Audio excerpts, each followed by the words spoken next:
Waalaikumsalam. Silakan. Silakan Mbak Rani. Cari tempat yang nyaman, silakan. Oh, situ aja, silakan. Gimana nih Mbak Rani? Apa kabar? Gimana? Saya di sini mau sering. Oh gitu, mau berseling di situ ya. Baiklah, sebelumnya gimana kabar kamu saat ini? Oh, ekskul paskibranya masih lancar jalan? Iya, alhamdulillah. Kemarin saya lihat kamu di upacara 17 Agustus itu senang, saya bangga ya. Kamu tampil prima, kamu terlihat pede ya, mengibarkan bendera dengan penuh persiapan, kelihatan matang ya. Saya suka itu, saya apresiasi itu. Nah, kemudian ini datang-datang saya lihat kok kelihatan tampak gak seperti biasa. Mbak Rani biasanya kan ceria gitu ya, tampak riang, ini kok kelihatan sedih. Gimana? Apa yang terjadi? Saya tidak masalah.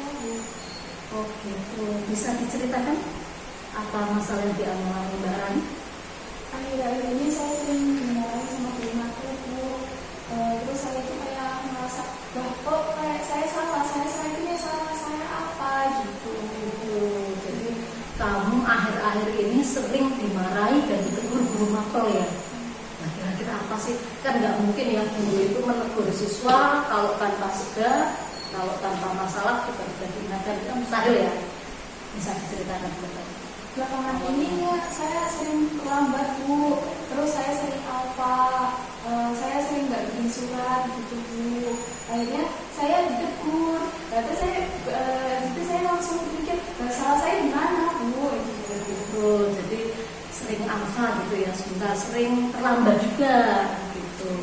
Berapa kali itu terlambatnya? Kalau sampai ditegur itu? Sedikit sih, Bu, menurut saya cuma 15. Waduh, 15 ya. Coba saya kebetulan kayaknya lihat rekaman kamu. Iya. Oh iya, ini sudah baru sebulan. Ini kamu sudah ada dalam sebulan yang lalu kamu sudah ada 6 kali. Jadi kalau ditotal sama bulan ini ya memang sudah 15 ini apa. Ini ya kalau kamu merasa sedikit ya aneh ya. Jumlahnya sudah cukup banyak. Dari tipsis juga catatannya ini sudah banyak pelanggaran. Sudah overload gitu terlambatnya. Orang terlambat aja sebenarnya kan maksimal itu 3. Ya, tapi kan teman saya lebih banyak, Bu. Maksudnya apanya mungkin lebih banyak daripada saya. Dia juga nggak tahu berangkat, terus apalagi masuk ke kelas, Bu, dia nggak pernah gitu sama sekali gitu. Cuma teman-teman bilang, udah diikin aja dititik-titikin gitu. Jadi di kelas pun sampai mereka yasa gitu ya, terlambat pun nggak ditulis terlambat dititik-titikin gitu ya. Sebenarnya emang lebih itu sama teman saya sih, Bu. Terus kemarin juga kita dapat itu omongan dari guru, teguran dari guru karena kemarin saya kan pakai gelang, pakai lipstick. Dan terus saya mikir nggak kok cuma saya doang, kayak saya itu semua saya itu yang disalahkan gitu. Tiba-tiba saya ditegur, disalahkan. Sumpah itu guru itu kayak sebenarnya memang udah ada rasa nggak suka, Bu, sama saya. Guru itu saya merasa guru itu kok kayak sentimen sama saya. Padahal teman saya ada yang pakai blush on, pakai pensil alis, terus pakaiannya, Bu, terutama pakaian itu pakaian menurut saya sudah nggak sopan sih buat Juni itu kayak ngotot gimana gitu. Oh iya, kok kayak saya yang ditegur, saya yang kena gitu. Jadi di sini kamu merasa sering ditegur, akhirnya merasa guru itu sentimen gitu ya? Iya, Bu. Setiap ditegur, apakah itu menunjukkan bahwa guru itu sentimen?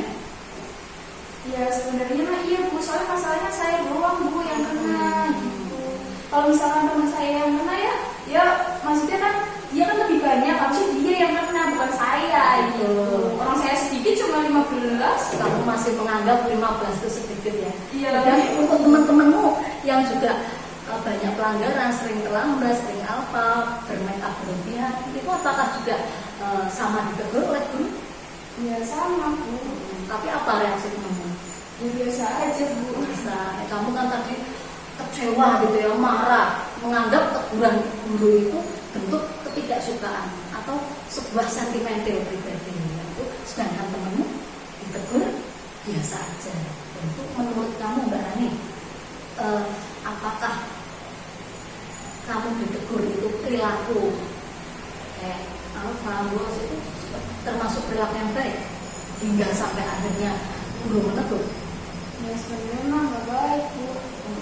Iya ya. Cuman saya rasanya kok saya terus yang kena tegur, saya terus yang kena marah gitu. Sumpah Bu itu memang nggak udah ada unek sama saya. Akhirnya saya merasakan, oh berarti benar guru ini memang nggak suka dengan saya, sentimen dengan saya. Gimana saya nggak mau marah?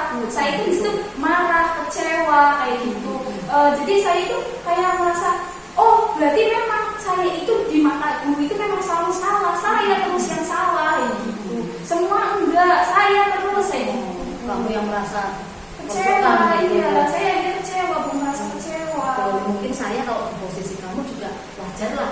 Kalau sering ditegur siapa sih ya, mesti rasanya kayak malu, kecewa, jengkel gitu ya. Di sini kamu ya tetap ada harus berlatih mengontrol emosi. Ya berarti di sini tapi kamu sering ditegur, akhirnya kayaknya kesel gitu ya. Tapi kamu datang-datang dengan muka murung gitu ya. Itu wujud kamu itu masih emosi pembaca, masih menggebu-gebu, kayak nggak terima gitu ya. Jadi di sini kamu perlu ada kontrol emosi.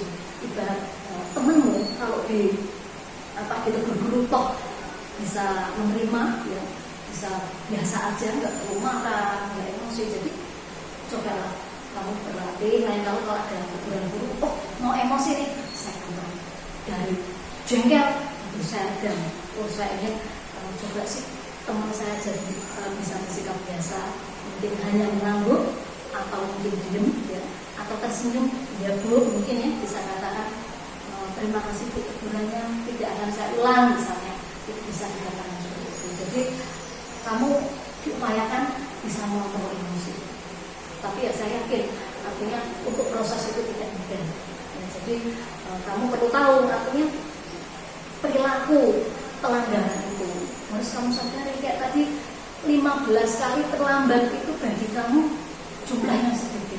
Nah ini kan termasuk ada sisi-sisi yang perilaku yang maladaptif ya, artinya tidak sesuai norma. Kita pelanggaran aja ya maksimal itu 3 sebenarnya untuk keterlambatan. Nah kamu sudah 15, mengakunya termasuk itu jumlah sedikit. Nah ini kan ada perilaku irasional, ada pola pikir yang irasional ya, termasuk setiap ditegur kamu merasa guru itu sentimen, setiap dinasihati diingatkan wah guru itu berarti mau jokin saya, guru itu nggak suka. Sedangkan temanmu ternyata bila ditegur bisa. Nah, makanya kira-kira selain kamu temenmu yang lain itu sampai berapa kali sih kok sampai kamu bilang 15 itu jumlahnya sedikit? Ya menurut saya sendiri Bu, jadi dia itu berangkatnya besok berangkat, besok enggak, jadi nggak kelihatan sama guru gitu Bu. Terus kayak mungkin hampir sekongkolan gitu Bu. Kalau saya kan sendiri, jadi kalau saya bolos 1 kali atau apa itu kecatet Bu kayak gitu. Terus saya merasa lah, tapi memang mereka juga ikut Bu. Cuma teguran itu kayak berarti itu semua ke saya Bu. Gimana di situ saya itu nggak mau kecewa, nggak mau marah, saya itu merasa disalah-salahkan. Terus bukan itu doang Bu, teman-teman juga bilangnya itu orang Iren banyak yang salah gitu, ini juga banyak yang salah. Nah di situ aku langsung enggak sih, kok kayak aku terus yang disalahin gitu. Aku juga merasa guru itu nyalain ke aku terus Bu. Jadi intinya kamu belum terima ya, nggak terima ya diperlakukan seperti itu ya, merasa dipojokkan gitu ya, tetap nggak. Iya artinya di situ kamu nggak bisa memposisikan oh ini aku salah gitu ya. Kamu tetap merasa guru itu sentimen gitu ya. Terus wujud bentuk sentimen guru itu seperti apa sih yang realnya sampai kamu segitu jengkelnya merasa disudutkan? Ya karena guru itu menurut saya nggak adil Bu. Makanya saya itu menilai guru itu sentimen karena nggak adil. Harus itu dilihat, oh emang benar apa benar anak ini doang gitu. Biasanya kan kalau ada anak satu mungkin ada lagi, nggak mungkin hanya dia doang Bu. Soalnya memang orang itu berbeda-beda, tapi rata-rata mungkin sama. Apalagi di kelas kan muridnya banyak 39, masa yang nakal cuma 1, nggak mungkin kan Bu. Ya pasti ada lagi ya, kalau nggak ada lagi yang membentuk geng kayak gitu. Nggak mungkin menurutnya harusnya guru itu berpikir secara kritis, maksudnya pengeluaran dari saya yang menurut saya harusnya guru itu berpikir secara kritis. Oh iya, nggak mungkin hanya anak satu doang yang pasti nyari masalah, dia juga pasti takut kalau dia misalkan dia terus yang kena ya gitu. Jadi kan kalau saya siswa semua itu rasanya kalau kita mau bolos atau apa gitu, Bu, yuk bareng-bareng aja ya gitu. Jadi satu kena semua kena, Bu, nggak mungkin pihak sekolah keluarin semua, Bu, gitu. Jadi nggak mungkin satu anak ini itu bolos sendiri ya gitu, pasti ada lagi. Tapi guru makan saya itu berpikiran bahwa hanya saya, Bu, sebenarnya juga banyak. Dan saya itu mengikuti mereka, cuman saya masih mending lah, Bu, orang cuma 15 doang. Masih 15 doang menurut. Iya, masih ada kemungkinan kamu pengen nambah alfa lagi atau bolos lagi ya.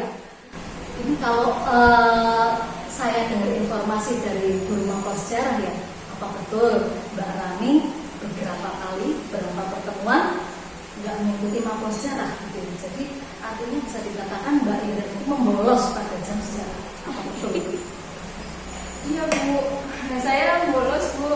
Cuman kan di situ saya juga bolos ada keperluan, Bu. Saya belum makan, Bu, dari rumah. Nggak sempet, Bu, nggak sempet makan. Itu udah kesini yang berangkatnya terlambat, nggak sempet makan. Ya udah saya pergi ke kantin aja, Bu, gitu. Sampai saya ke kantinnya nggak sendiri kok, Bu, bareng-bareng sama teman. Nah, tapi pas saya tadi bilang sama anak kelas, yang di apa siapa aja? Katanya cuma saya doang. Iya, aku lupa kan, maaf ya gitu. Aku lupa bilang kamu. Akhirnya kan situ saya marah, Bu. Lah, padahal kan yang bolos kan banyak, bukan hanya saya doang, Bu. Kenapa tiba-tiba kalian nggak bilang nama saya cuma satu orang doang gitu? Gurunya juga nggak percaya, masa yang izin banyak banget sih, ya gitu, Bu.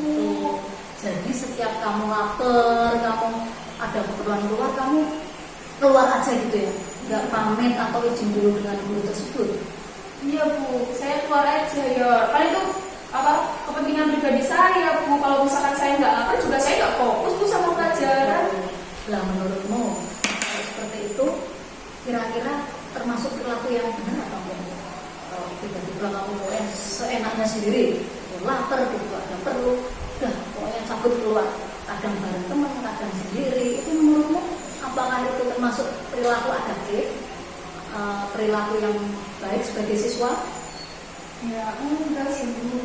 Cuman kan itu menurut saya penting, Bu, makan apalagi gitu, ngisi energi, Bu. Cuman saya itu jengkelnya aja sama teman, kenapa dia itu nggak pada solid, Bu. Di situ akhirnya saya bolos, saya kena marah sama guru. Tiba-tiba saya di kelas dibilang, udah sih cuma alfa doang sih, udah biasa kamu alfanya cuma 15, baru 15, kita yang banyak. Berarti kelasnya itu mendominasi ya, banyak yang saling ayo berlomba-lomba, saling kompak untuk ayo bolos, ayo telat gitu ya. Dan kamu tipikalnya mudah terpengaruh. Dan jelas kamu juga kenapa disorot, karena kamu paling sering, misalnya yang lain 3 kali, kamu sudah 5 kali atau 6 kali pada jam tertentu, terutama jam sejarah, kamu nggak ada di kelas. Ternyata makan di kantin. Itu kan wajar ya kalau guru negur. Dan sampai saat ini kamu toh masih merasa sentimen gitu ya, merasa guru itu sentimen menilai kamu, atau kamu sendiri merasa wah saya nggak disukai guru ini, saya terpojok ini. Nah, itu apakah setiap teguran guru tetap kamu artikan untuk memojokkan atau sentimen terhadap kamu? Ya sebenarnya enggak sih, Bu, cuma saya heran aja gitu. Kok guru tiba-tiba bilang, udah kamu gak usah masuk ke kelas aja gitu. Dan saya di situ pikir, kenapa, Bu? Kalau gini, dari kemarin kamu bolos kok baru aja pertama kali berangkat gitu. Di situ saya emosi. Oke, Bu, besok saya gak usah berangkat. Mendingan saya gak usah berangkat sekolah, buat apa berangkat sekolah gitu. Ini apakah dengan berlaku seperti itu kamu memutuskan gak berangkat sekalian? Apakah itu justru tidak akan menimbulkan masalah baru? Apakah itu menurutmu termasuk langkah yang tepat untuk kedepannya? Ya enggak sih, Bu. Cuman kan daripada saya berangkat, saya kok disalah-salahkan, selalu dipojok-pojokkan. Akhirnya kan saya mikir, wah, saya berangkat gunanya buat apa? Saya daripada dimarahin, di rumah saya dimarahin, ayo cepet berapa suruh berangkat ya gitu. Ini udah jam berapa, lihat jam gitu. Nah di sini saya dimarahi, dia suka mendingan ya saya masih mending bu, saya borosnya di area sini, kalau saya keluar gimana bu, mungkin saya udah nggak balik ke kelas lagi. Kelihatannya kamu dari tadi wah selalu mendukung, tetap emosi gitu ya, nggak terima dan marah ya. Lalu apa kira-kira akibat dari sikap seperti itu, sikap keirasionalmu itu? Apakah berdampak negatif kah atau ada pengaruh positifnya? Ya sebenarnya mah dampak utamanya mah negatif bu. Akhirnya kan dulu rasanya oh emang benar ini anak ini emang benar anak, harusnya orang tuanya dibawa ke sini aja gitu, daripada kita udah menyikapinya gimana di cara ini salah. Anak ini juga masih mungkin pikiran dulu mungkin oh anak ini memang dasarnya susah, harusnya secara sama kita harus kayak kumpul gitu bu, mungkin orang tuanya harus dipanggil atau gimana. Kemarin juga saya dapat panggilan bu, orang tuanya suruh dipanggil, cuma saya ya buat apa, orang saya nggak salah, ya udah saya gak usah bilang orang tua bu. Berarti itu menunjukkan dengan pola pikir dan pemahaman irasionalmu itu, dengan sikapmu yang selalu marah, jengkel, memendam dongkol gitu ya, berarti kan justru berefek buruk, nambah masalah kan? Iya bu, saya nggak tahu bu, saya harus gimana bu, saya selalu dibocok-bocokkan. Saya di sini ya merasa gimana sih bu, saya di satu sisi pengen gitu dipandang guru itu bagus gitu, tapi dari saya sendiri saya nggak tahu bu, saya harus apa. Saya selalu ya menurut saya di sini ya memang saya salah bu, cuma saya kan mikir kok saya doang ya dibocok-bocokkan. Dan saya kan orang kan mempunyai menurut saya mempunyai kesabaran yang berbeda-beda. Saya itu orangnya nggak bisa sabar bu, selalu dengan emosi itu menurut saya lebih lega bu dengan emosi seperti itu. Jadi di sini kamu pelan-pelan sudah menunjukkan penyadaran ya, pemahaman bahwa perilaku seperti ini justru memperburuk, jadi kamu malas sekolah dan justru berefek negatif, ya kan? Kamu jadi malas, kamu jadi pemurung, kamu jadi memendam rasa kecewa. Ini saran saya ini saya tugaskan untuk mengontrol. Jadi kamu perlu mengontrol emosi. Cobalah kamu di rumah ya mempelajari buku-buku atau biografi profil tokoh-tokoh sukses. Nggak usah jauh-jauh, kita pelajari Rasul kita sendiri ya, Rasulullah Muhammad SAW. Beliau ya, junjungan Nabi besar kita itu selalu santun bersikap. Ibarat ada sahabat atau saudaranya, pamannya sendiri yang menjelek-jelekan atau yang menjahati, penggolimi, Rasulullah tetap santai, tetap sabar, tetap memaafkan, nggak memendam rasa jengkel, dongkol. Mbak Rani perlu saya kasih homework, cobalah di rumah pelajari biografi orang-orang yang disiplin, memanfaatkan waktu ya, orang-orang yang tokoh-tokoh yang sukses ya, mengontrol emosinya, yang tidak pemarah, dan justru beliau Rasulullah sendiri ahli memaafkan. Orangnya memaafkan sebelum yang salah itu minta maaf. Coba kita bisa berpikir di sana ya Mbak Rani, dengan membaca biografi itu mudah-mudahan bisa menghayati, bisa mengontrol emosi, jadi bisa meniru, mencontoh, meneladani sosok Rasulullah. Dimana kalau marah segera istighfar, ambil tidak jadi marah. Kemudian juga dengan membaca profil itu Anda bisa meredam emosi, bisa meneladani sosok Rasulullah. Ya itu homework ya, tugas dari saya di rumah seperti itu.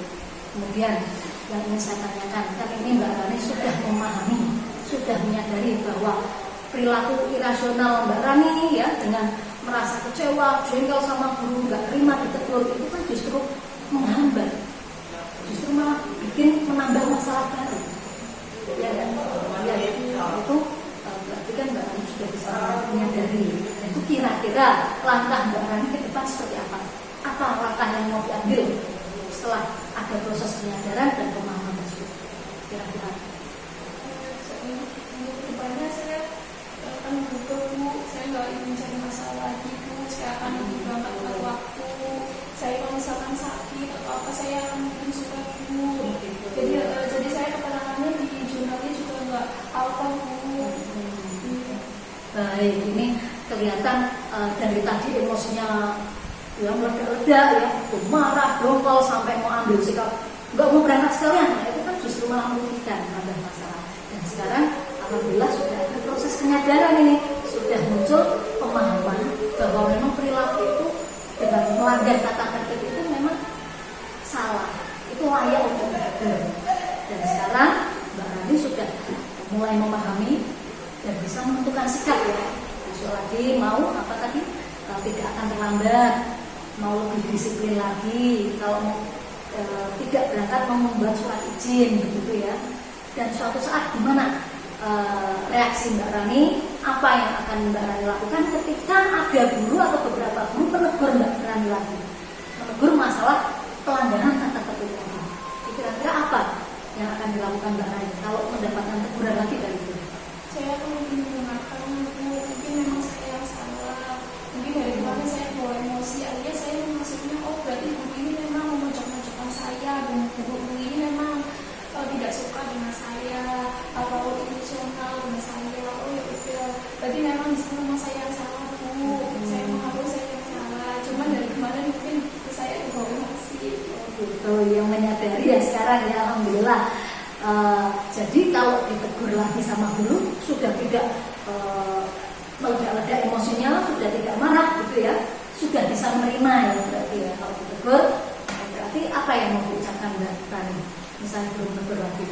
Ya, terima kasih Bu atas saran dari Ibu, masukan dari Ibu. Berarti memang benar Bu, saya itu salah, saya itu kurang bimbingan dari Ibu, dari keluarga saya waktu dia. Saya itu selalu merasa kalau misalkan saya disalahkan, memang dia yang salah, mungkin dia dibalikin ke saya, kan nggak seperti itu. Alhamdulillah, jadi sudah tidak menganggap lagi bahwa kalau teguran dari guru itu bentuk sentimen, atau tidak menganggap lagi kalau guru menegur itu berarti merasa disudutkan atau dipojokkan gitu ya. Sudah bisa memahami dan menerima gitu ya. Otomatis kan nggak perlu jengkel lagi, mungkin bisa lebih santun. Oh iya Bu, terima kasih masukannya, insya Allah akan saya perbaiki. Begitu kan lebih nyaman ya. Lalu kalau sudah mulai proses penyadaran dan pemahaman seperti ini, kira-kira apa yang dirasakan Mbak Rani sekarang? Saya jadi lebih lega, gitu ya, jadi lebih lega dan plong ya, perasaan lebih tenang gitu ya. Terus kemudian sudah tidak lagi memendam kecewaan ini, sudah tidak ada rasa jengkel lagi ya dengan guru ya. Saya salah Bu, saya guru yang salah Bu. Jadi merasa ya selama ini Mbak Rani memang banyak melakukan pelanggaran ya. Jadi siap untuk memperbaiki diri ya, siap kedepannya akan lebih disiplin lagi, sudah bisa menentukan sikap. Tapi kalau berangkat harus kirim surat. Kemudian gimana biar nggak terlambat? Manage waktu, manajemen waktunya ya berarti tidur dikasih otomatis bangun lebih pagi. Tidak ada istilah terlambat, dan terlambat itu maksimal 3 hari. Jadi untuk kedepannya Mbak Rani sudah tidak ada lagi itu catatan pelanggaran atau teguran dari guru hanya masalah pelanggaran ya, misalkan seperti itu ya. Dan saya yakin Mbak Rani komitmen bisa. Insya Allah tadi ya saya kasih homework apa, membaca literasi dari biografi contoh tokoh-tokoh sukses yang bisa mengontrol emosi, bisa memanage waktu, itu minimal bisa jadi gambaran atau teladan untuk berperilaku barang. Itu sudah tidak lagi berpikir irasional. Sekarang sudah tampak rasional, sudah bisa mengambil sikap, tapi sesuai dengan tujuan konseling kita dari awal. Jadi yang semula berkata jengkel sekarang sudah mereda, sudah bisa menerima. Yang belum berpikir irasional sekarang sudah lebih rasional. Gitu ya. Nah, jadi ini insya Allah kira-kira pertemuan konseling ini perlu kita adakan lagi atau tidak? Iya, saya juga perlu bimbingan itu. Iya, betul. Kira-kira kita kesepakatan aja kapan ini kita kira-kira mengadakan konseling lagi? Minggu depan Bu. Minggu depan di jam yang sama ya, jam istirahat pertama 1 jam pelajaran cukup ya. Baik. Tapi terakhir ini apa perasaan setelah proses konseling 1 jam ini, apa yang dirasakan Mbak Rani sekarang? Ibu, saya jadi lebih lega, saya jadi ada yang lebih ceria lagi. Terus jadi sekarang saya tahu oh tata tertibnya memang seperti ini. Memang semua makanya adanya tata tertib ini memang supaya biar kita juga tahu adabnya kita terhadap guru. Tahu gitu ya, tahu bersikap yang bagus terhadap guru seperti apa, mana kalau tegur harus menjawab gimana cara mengontrol emosi gitu ya. Baiklah, karena waktu kita sesuai kesepakatan tadi sudah cukup 1 jam ya, kita bisa akhiri konseling ini, dan insya Allah kita bertemu di konseling berikutnya di jam yang sama saat pertama ya. Nanti kamu bisa menemui ibu di ruang berikutnya. Silakan bisa kembali mengikuti pelajaran, dan saya ucapkan terima kasih atas kepercayaan dari Mbak Rani untuk menyampaikan segala permasalahannya kepada saya saat ini. Dan insya Allah dari konseling ini membuahkan hasil dan manfaat yang bagus ya, dan menunjukkan perubahan di sikap dan pola pikir Mbak Rani. Terima kasih Mbak Rani, kita ketemu minggu depan lagi ya. Silakan bisa kembali ke kelas ya. Terima kasih banyak. Ya, sama-sama Mbak Rani, silakan.